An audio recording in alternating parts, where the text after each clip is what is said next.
everyone, welcome you all in Chemistry Drive with Ravneet. I know you people were waiting for the next videos of IR spectroscopy from last 2 days, so आपको tension नहीं लेनी है, हम आपका नुकसान नहीं होने देंगे। तो आपको बस 2-3 वीडियोस में IR स्पेक्ट्रोस्कोपी जो है वो खत्म करा देना है मैंने।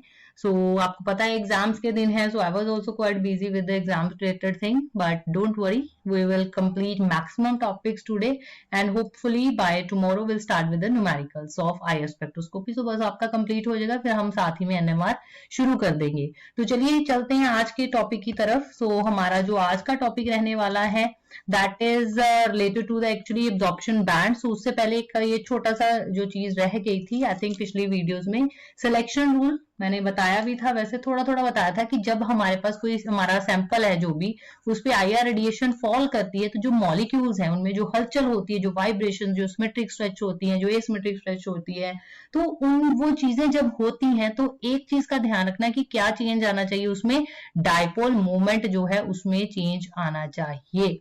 ठीक है, वो जीरो नहीं होना चाहिए आपके पास डायपोल मोमेंट। फिर जैसे मैंने बताया था कि अगर सपोज कर लो, एग्जांपल्स दी थी पिछली वीडियोस में, देख लेना कि जैसे ये स्ट्रेच हो रहा है, इस तरफ स्ट्रेच हो रहा है, तो अगर उसी हद तक इस तरफ को जा रहा है डायपोल मोमेंट, उसी हद तक इस तरफ को जा रहा है, तो ये नेट कैंसिल हो जाएगा, तो जीरो वैल्यू आती है यहाँ पे।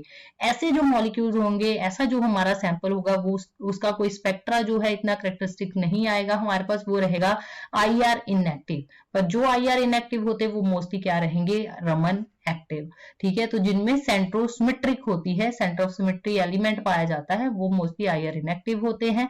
देन नेक्स्ट पॉइंट में इसी का उल्टा लिखा हुआ है कि जो नॉट सेंट्रोसिमेट्रिक रहेंगे वो ज्यादातर क्या होंगे, आपको दो लर्न करने की जरूरत नहीं, सिर्फ फर्स्ट पॉइंट लर्न करिए, दूसरा उसका जो है बिल्कुल आपने उल्टा लिख देना है।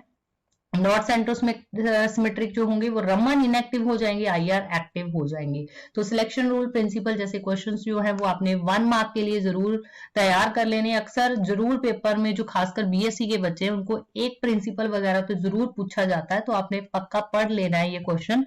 फिर नेक्स्ट आता है, अब शुरू करने से पहले मेन जो हमारा है नंबर ऑफ, आज हमने कैलकुलेट करना सीखना है कि किस तरह से हमारे पास, हमने एब्जॉर्प्शन बैंड सब पढ़ लिया कि एब्जॉर्प्शन बैंड जो है उसको हुक्स लॉ के साथ भी हमने फ्रीक्वेंसी को रिलेट कर लिया कि हमारे पास इंटेंसिटी इनकी ज्यादा आती है, इनकी कम आती है, पर वो बैंड आएंगे कितने।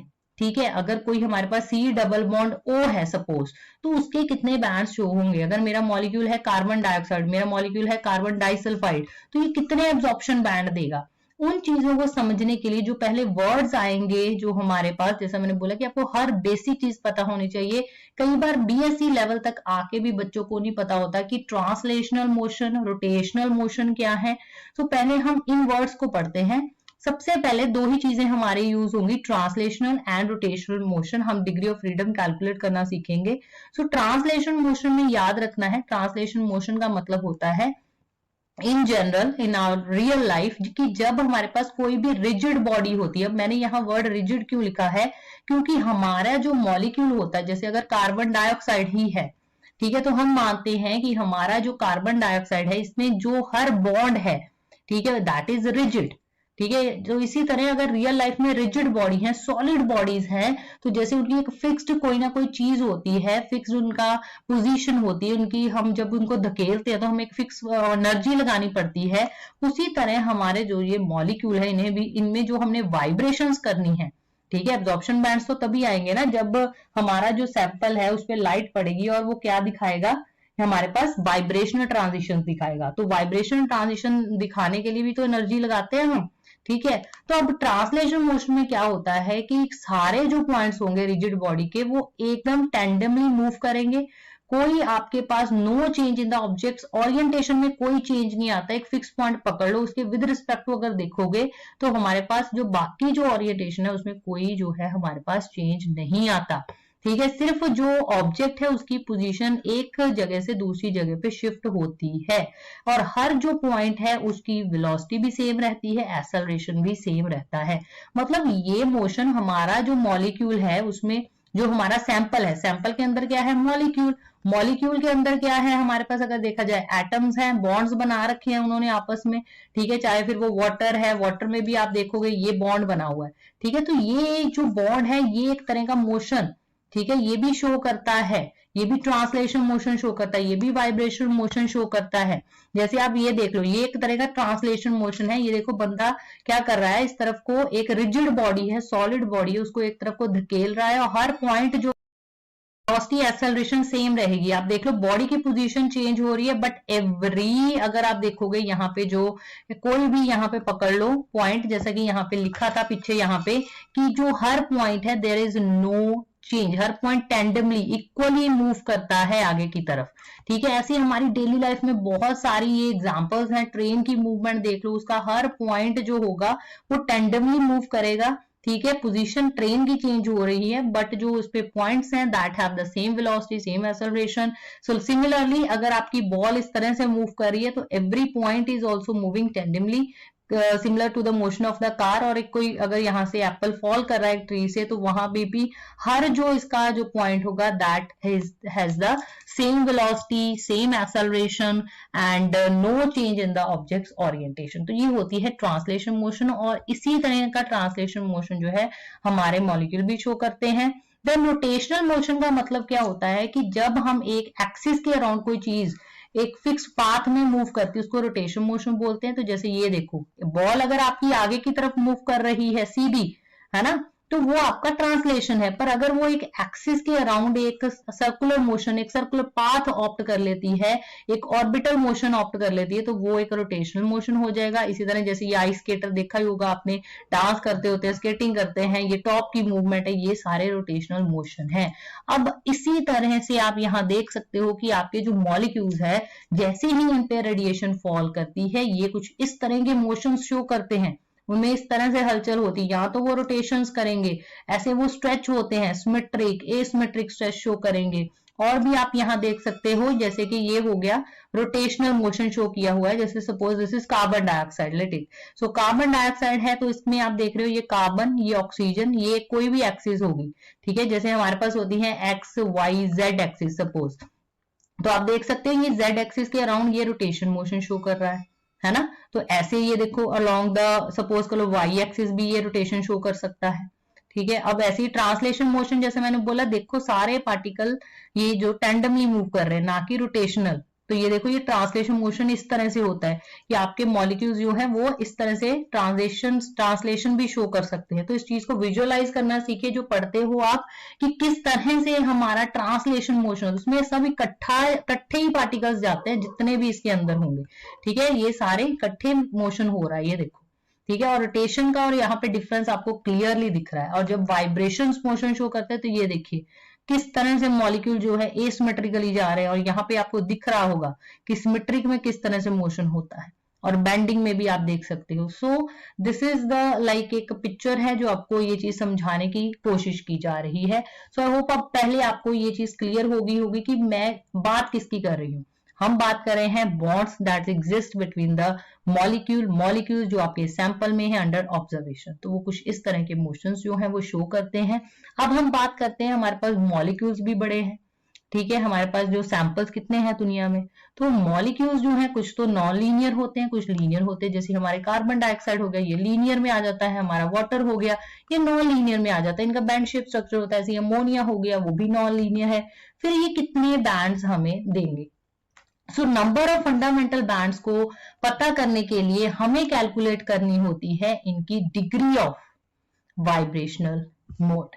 ठीक है, so for in order to theoretically, ठीक है, थ्योरेटिकली अगर हमने कैलकुलेट करना है कि पॉसिबल वाइब्रेशनल मोड कितने हैं, तो पहले तो पता करिए कि मॉलिक्यूल आपका लीनियर है कि नॉन लीनियर है। फिर उन पे अप्लाई करिए दो फॉर्मूले। तो अगर आपका लीनियर मॉलिक्यूल है तो लीनियर मॉलिक्यूल को जो वाइब्रेशनल मोड है उनको कैलकुलेट करने का जो एक फॉर्मूला होता है दैट इज 3n-5।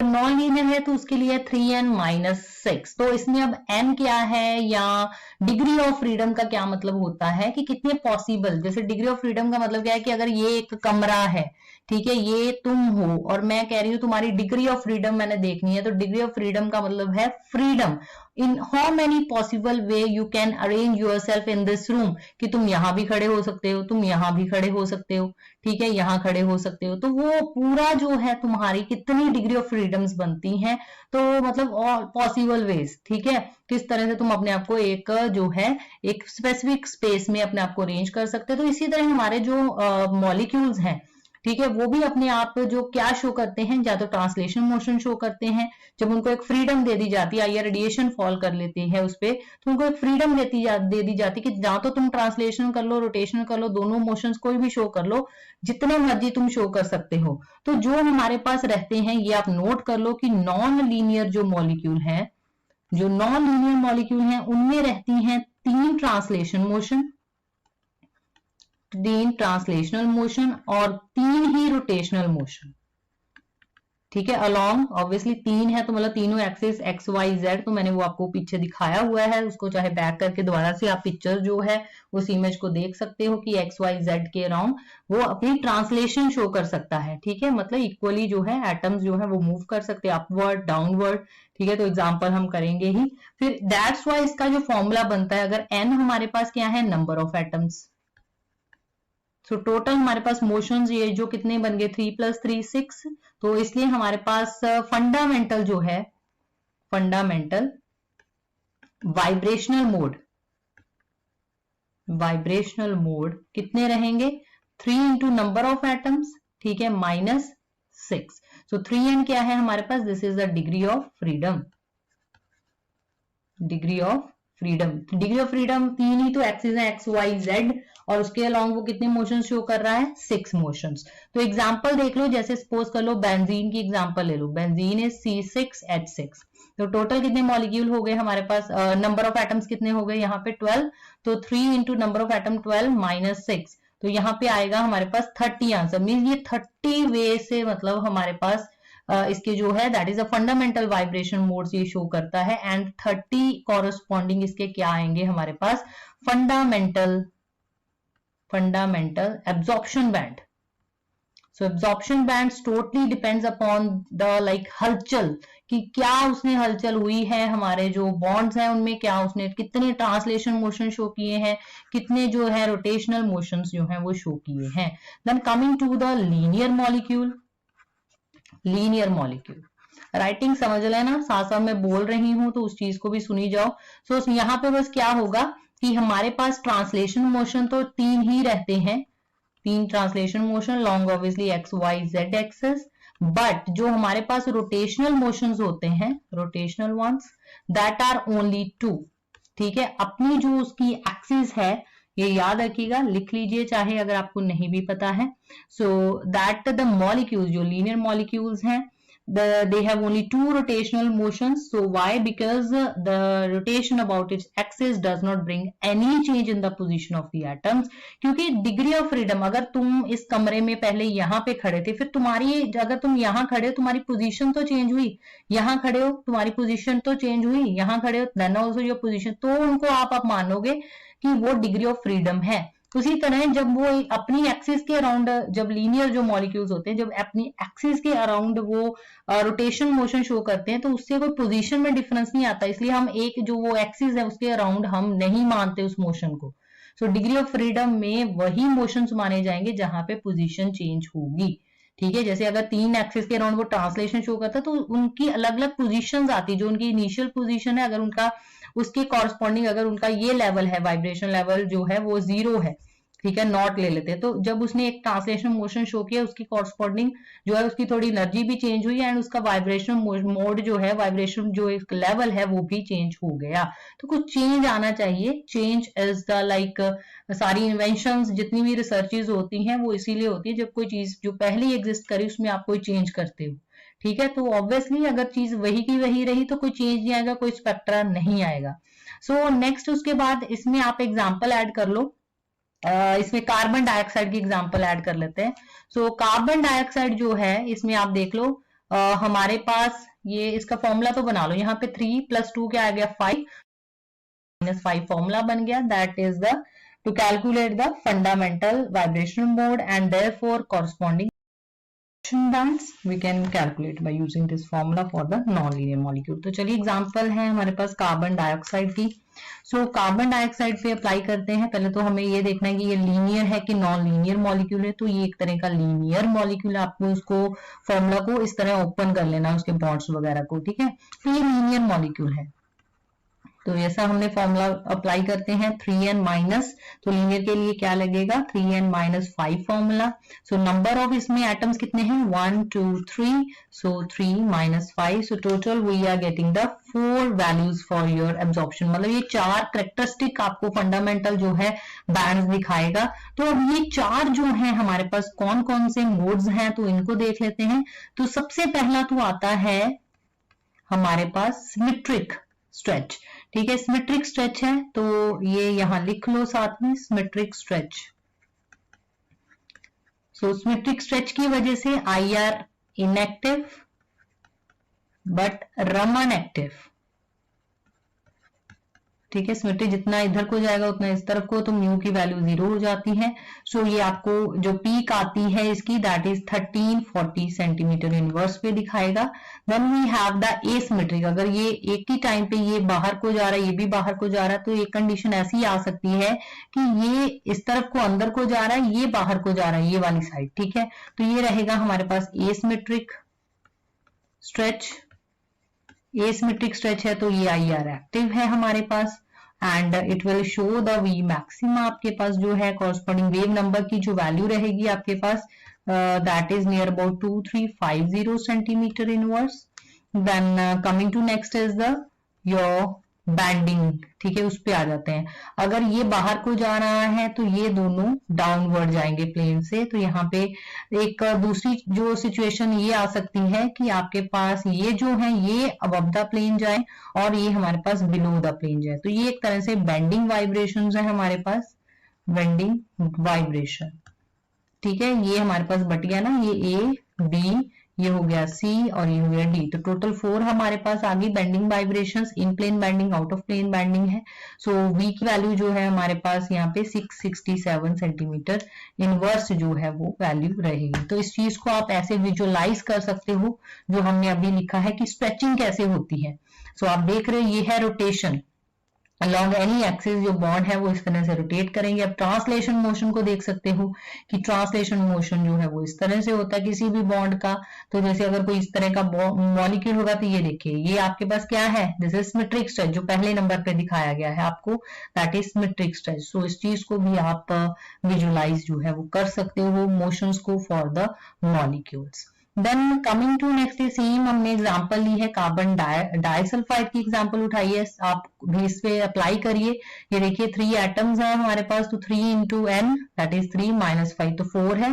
4 इसमें वाइब्रेशनल मोड जो है वो ये शो करता है। CCl4 क्या है, एक नॉन लीनियर की एग्जांपल भी कर लो। तो यहाँ पे टोटल 4 क्लोरीन है, एक कार्बन है, तो 5 एटम हो गए। 3 इंटू 5 माइनस 6 फॉर्मूला लगेगा, तो ये शो करेगा 9 वाइब्रेशनल मोड। सो ये आपके पास जो था that is about your number of fundamental absorption band जो है वो ये शो करता है। तो आपको एक नंबर का ही क्वेश्चन आता है जनरली, बट अगर आपको जैसे मार्क्स ज्यादा लेने हैं तो आप ये लिख सकते हो इसमें कि ये 9 जो वाइब्रेशन मोड है या ये जो 4 वाइब्रेशन मोड है ये कौन सी हैं, जैसे हमने कार्बन डाइऑक्साइड में पीछे बता रखे हैं। तो इस तरह आप एक्स्ट्रा अगर आप श्योर हो तो ही लिखना, अदरवाइज आपको मोस्टली तो कैलकुलेट करने ही आते हैं। चलिए अब आते हैं नेक्स्ट इंपॉर्टेंट जो चीजें प्रैक्टिकली हमारे लिए बहुत इंपॉर्टेंट है आईआर स्पेक्ट्रा में। कई बार जो था आपने वैल्यूज लर्न कर ली होती है कि जैसे आपको पता है कि C डबल बॉन्ड O जो है मेरी स्ट्रेचिंग वो 1700 के करीब मेरे को दिखती है वैल्यू, सिर्फ 1715 1716 के अराउंड सेंटीमीटर इनवर्स के। ऐसी OH आपको 3600 के अराउंड जो वैल्यूज दिखती हैं वो स्ट्रेचिंग की वजह से दिखती हैं। 3300 वाली NH की होती है वैल्यू। पर जैसा कि ये आईआर स्पेक्ट्रम में आप देख रहे हो यहाँ पे इनको बोलते हैं फंडामेंटल, ये तो इनकी पक्की वैल्यू है जो ये ट्रांजिशन होती है V0 से V1 में, ठीक है। एक वाइब्रेशन लेवल से दूसरे वाइब्रेशन लेवल से जब ये ट्रांजिशंस होती हैं तो आपके पास वो पक्के वाले बैंड्स जो हैं वो आ जाते हैं जो इनकी बैंड रेंज है उसमें। पर कई बार क्या होता है कुछ एडिशनल बैंड्स आपको देखने को मिलते हैं वो जो वैल्यूज होती है जहां तो इनका डबलिंग होती है, ठीक है, जैसे अगर 3600 तो उसकी डबलिंग होगी, तो जैसे ये 1717 इसकी डबलिंग होगी, ठीक है, वैल्यू की, या उसमें कुछ वैल्यू और ऐड होती है। तो ऐसे जो बैंड्स होते हैं इनको हम कहते हैं, हम पढ़ेंगे इनके बारे में, ओवरटोन है, कॉम्बिनेशन बैंड है, डिफरेंस बैंड्स है, हमारे पास फर्मी रेजोनेंस है। तो इसकी बात अब हम करने वाले हैं। तो पहले आप लोग एक चीज समझो कि जैसे सपोज ये कोई मॉलिक्यूल है, ठीक है, obviously molecule consist of atom, तो जैसे इस पे आईआर रेडिएशन फॉल करेगी तो क्या होगा, तो ये इसका डायपोल मोमेंट चेंज होगा और कॉरस्पॉन्डिंग ये हमें क्या करेगा, शो करेगा कुछ फंडामेंटल वाइब्रेशंस। तो फंडामेंटल मोड इसमें जैसे मैंने करा रखे हैं आपको, स्ट्रेचिंग होगी या बैंडिंग होगी। तो ये कुछ इस तरह की सपोज कर लो वैल्यूज दिखाता है जिनको हम बोलते हैं फंडामेंटल वाइब्रेशंस। और बड़ी हमारे पास अच्छी खासी पीक्स आती हैं, इंटेंस पीक्स आती हैं, फंडामेंटल वाइब्रेशंस, ठीक है। तो ये हमारी होगी फंडामेंटल वाइब्रेशनल जो है वैल्यूज। सपोज कर लो इसके अलावा भी आपको आईआर में सपोज एडिशनल एक जैसे 2150 पे ले लो, एक ले लो 2800 पे, तो यहाँ पे भी आपको कुछ पीक्स जो है वो दिखाई देती हैं। अब इनको हमने स्टडी करना है कि ये पीक्स क्यों आई हैं। ये पीक्स आई हैं ड्यू टू द ओवरटोन्स के बारे में। तो हमारे पास जो लेवल्स होते हैं, सो मोस्टली जैसे नॉन रिजिड, रिजिड रोटर के बारे में मैंने बताया है, हार्मोनिक ऑसिलेटर्स के बारे में मैंने जो मॉलिक्यूलर स्पेक्ट्रोस्कोपी करा रखी उसमें बहुत क्लियरली इन चीजों के बारे में बताया, तो उसको जरूर देखिए, आपको इनके कॉन्सेप्ट क्लियर होंगे।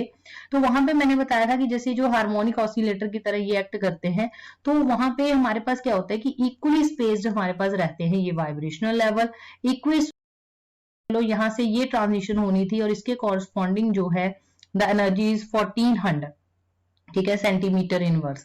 पर अगर वैल्यू ये 250 अपीयर हो रही है, अगर आप देखोगे तो ये इसका डबलेट है, ठीक है, मतलब 2 टाइम्स है इसका, ये 1400 वैल्यू का। तो इसका मतलब जो ट्रांजिशन है वो यहां से यहां पे हो गई है, V0 से वो V2 में जो मोशन शो करते करते एनर्जी इतनी बढ़ गई कि उसकी V2 लेवल तक वो वाइब्रेशन करता करता चला गया जो एटम्स थे। तो ये हमारे पास इसका मतलब अगर हमारे पास V0 से V1 की एनर्जी जो है वो E1 है, तो E2 की एनर्जी क्या रहेगी, 2 into E1। So it is always the multiplier of the previous, जो E1 वैल्यू है उसका मल्टीप्लाई में रहेगा ये जो वैल्यू है। सो दैट्स वाई ओवरटोन का मतलब होता है कि जो फंडामेंटल वाइब्रेशंस हैं उनके कॉरस्पॉन्डिंग अगर हमारे पास उनकी जो ट्वाइस का वैल्यू पे अपीयर होता है कोई बैंड एक वेव नंबर पे, तो उनको बोलते हैं हम ओवरटोन्स। तो यहाँ पे लिखा भी हुआ है क्लियरली कि अगर जैसे एग्जांपल है ग्राउंड स्टेट से वो V2 में चला जाता है तो उसको हम कह देंगे फर्स्ट ओवरटोन, ठीक है। और अगर वो ऐसे ही सेकंड V0 से V3 में चला जाता है तो उसको कहेंगे सेकंड ओवरटोन। तो इनकी जो वेव नंबर की वैल्यू होती है, जो आपकी प्रीवियस जो नॉर्मल फंडामेंटल जो फ्रीक्वेंसी की वैल्यू है, जो फंडामेंटल आपका वेव नंबर है उसके ट्वाइस थ्राइस टाइम होएगी, ठीक है। और एग्जाम्पल आप इसमें नोट कर लो, जैसे मैंने आपको ये बताया है, तो जैसे आप इसमें लिख सकते हो या ये डायग्राम भी बना सकते हो। So example you can write on कि अगर 1400 सेंटीमीटर इनवर्स वैल्यू है तो that is corresponding to V02, अगर हमारा गया है V1 में, ये है हमारी फंडामेंटल वाइब्रेशन, फंडामेंटल वाइब्रेशन। अगर मेरे को 2800 पे कोई बैंड दिख रहा है सेंटीमीटर इनवर्स पे, तो वो गया है V0 से V2 में और वो मेरे पास है फर्स्ट ओवरटोन। इसी तरह अगर वैल्यू अपीयर होगी 4200 पे, वो इसका 3 गुना हो गई वैल्यू, है ना, वेव नंबर पे, मतलब V0 से गया है V3 में और ये हो गया हमारे पास सेकेंड ओवरटोन। फोर्थ वैसे जनरली प्रैक्टिकली तो नहीं देखने को मिलता, बट आप वैसे लिख लो अगर लिखना है तो तीन ही हद तक होते हैं, ठीक है, तो उसको थर्ड ओवरटोन कहते हैं। सो this is the about your this overtone band. So overtone bands mostly हम यूज कहाँ पे करते हैं, जैसे अगर हमें कुछ पोजिशनल आइसोमर्स होते हैं ऑर्थो मेटा पैरा वगैरह, तो वहां पे अगर हमने उनको डिस्टिंग्विश करना तो वहां ये काम आ जाते हैं। और एरोमेटिक कंपाउंड्स ऐसे होते हैं जैसे मोनो, ट्राई, टेट्रा, पेंटा और हेक्सा सब्स्टिट्यूटेड जो होते हैं, वहां पे भी ये हमारे को हेल्प करते हैं डिटरमाइन करने में कि अबाउट द लाइक पोजीशन, किस पोजीशन पे ग्रुप है, NH2 हमारा ऑर्थो पे लगा हुआ है कि मेटा पे कि पैरा पे, सो वहां पे ये चीज हमें हेल्पफुल होगी। Then coming to next is, ये भी एक एग्जांपल है, आप यहाँ पे भी देख सकते हो, the overtone is appearing at near about this 3438 centimetre inverse value, this is the spectra of two butanone. So two butanone की हमारे पास ये पीक्स रहती हैं। सो इसकी जो फंडामेंटल पीक है सी डबल बॉन्ड ओ की, तो वो आपको बता रखी है कि किस पे अपीयर होता है C double bond O, that is base value is like this 1715। तो बट यहाँ पे एक ओवरटोन आप देख सकते हो, यहाँ पे आई, आपको देखने आने चाहिए स्पेक्ट्रा, ठीक है, कि मेरे पास जो जहां पे पीक है मतलब पता लग गया मेरा ये वाला है C double bond O group. तो इसके अलावा ये देखो कि यहाँ पे पीक आई है, तो इसका प्लस, इसको मल्टीप्लाई करके देख लो कि मल्टीप्लाई करके इसके डबलिंग बन रही है कि नहीं, तो इसका मतलब ये इसका ओवरटोन है, तो आपको वो चीज नीचे मेंशन करनी है। सो इस चीज को भी आप स्क्रीनशॉट ले लो इसका, और आप इसको जरूर मतलब स्टडी करो कि ये जो है ऐसे और भी कम्प्लेक्सेस के नेट पे अवेलेबल होंगे, आप देख सकते हो। खासकर कार्बोनिल ग्रुप्स में बड़े ये ओवरटोन्स जो है वो देखने को मिलते हैं। Coming to next is combination band. So combination bands जो हैं basically, what do you mean by combination band?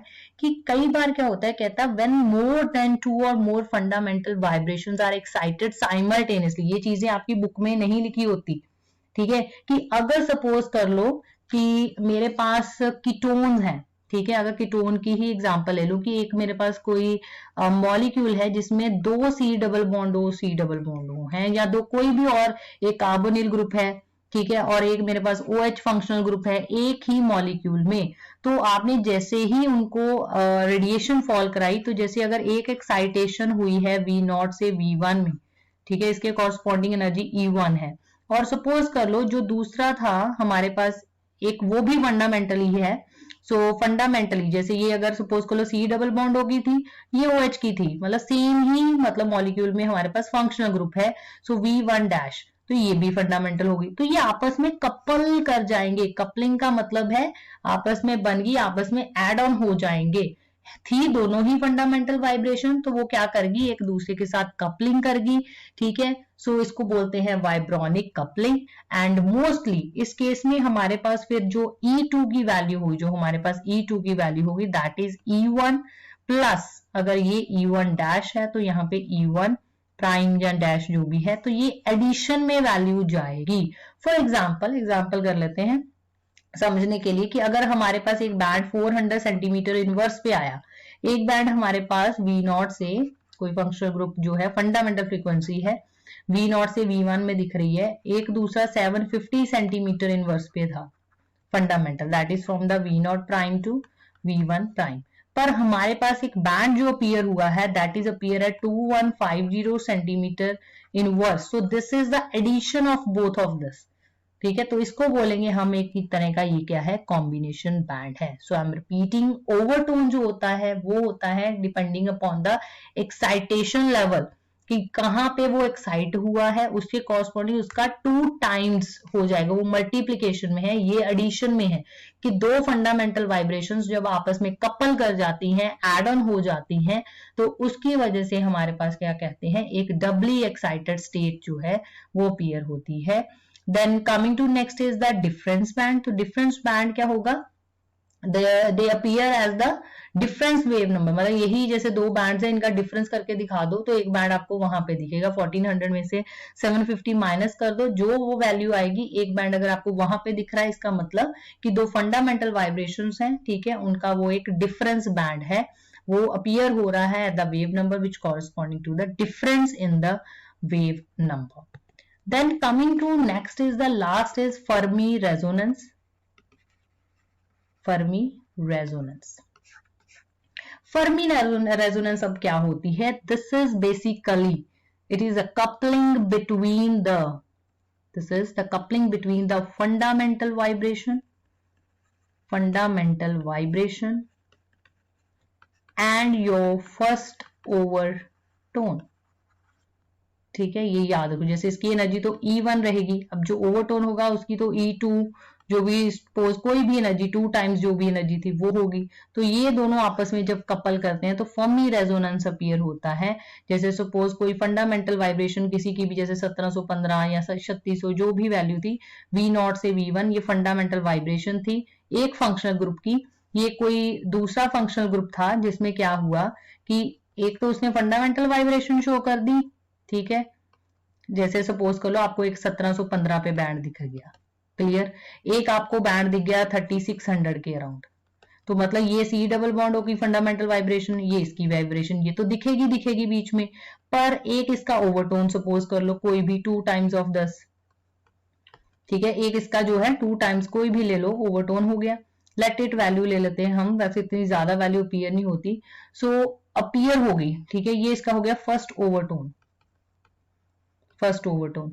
अब जो आपको एक ये पीक दिखेगी, एक ये पीक दिखेगी, एक इसकी जो होगी कपलिंग, इसके फर्स्ट ओवरटोन की जो वैल्यू होगी उसके साथ जब ये कपलिंग होगी, वैल्यू एड ऑन होगी, ठीक है, ऑलमोस्ट ये दोनों जो है एक दूसरे के क्या करेंगे, साथ कपल करके हमें जो शो करेंगे एक वैल्यू, लेट इट। अगर एक वैल्यू, एक एग्जांपल ले लेते हैं, इसको समझ लेते हैं कि जैसे सपोज करो वैल्यू एक 1400 सेंटीमीटर इनवर्स पे है, this is due to the V0 to V1, तो यहां लिख लो फंडामेंटल फ्रीक्वेंसी, ऐसी एक वैल्यू है 2800 सेंटीमीटर इनवर्स पे, that is due to your first overtone, ठीक है, इससे सही आप निकाल लोगे वैल्यू ना, 2790 ले लो एक वैल्यू, ये भी सपोज कर लो किसी फंक्शनल ग्रुप की हमारे पास आ गई फंडामेंटल फ्रीक्वेंसी, ठीक है। अब जो कपलिंग होनी है वो इनके बीच में होनी है, ठीक है, इन दोनों के बीच में, तो उसकी वजह से हमारे पास अपीयर होता है फर्मी डबलेट। फर्मी डबलेट का मतलब क्या होता है कि आपके पास ये भी आएगा वैल्यू, एक मतलब डबलेट में ब्रेक कर जाता है हमारे पास, जो भी एक कॉरस्पॉन्डिंग यहाँ वैल्यू होगी उसके अराउंड आपको एक डबलेट जो है वो देखने को मिलेगा, जिसको बोलते हैं फर्मी डबलेट। तो जैसे अगर C double bond O group होता है तो वो जनरली फर्मी रेजोनेंस हो जाती है उसकी with the overtone of alpha methylene group, ठीक है, फर्स्ट ओवरटोन जो अल्फा मिथिलीन ग्रुप का होता है उसके साथ उसकी कपलिंग होती है, तो वो एक वैल्यू जो है वो दिखाता है। सो ये आपके पास इंपॉर्टेंट टॉपिक्स है जो आपको पता होना चाहिए था कि कैसे हम एक बैंड जो होते हैं आईआर स्पेक्ट्रा के उसको हम ऑब्जर्व करते हैं। सो आई होप आपको पहले यहाँ तक जो है वो चीज क्लियर होगी। तो ये चीज का भी आप ले सकते हो स्क्रीनशॉट, यहाँ एग्जांपल लिखी हुई है कि कार्बोनिक ग्रुप जो है साइक्लोपेंटेन का वो इस रीजन में तो पीक शो करेगा ही करेगा ड्यू टू फर्मी रेजोनेंस की वजह से, जो कपलिंग जब होती है उसकी with the overtone of the alpha methylene group, तो एक फर्मी रेजोनेंस का भी हमें बैंड जो है वो दिखाता है। सो I hope this is clear to you, and still if you want me to repeat anything, so let me know. I will repeat it in my next video. So thank you so much for watching this video. Thank you.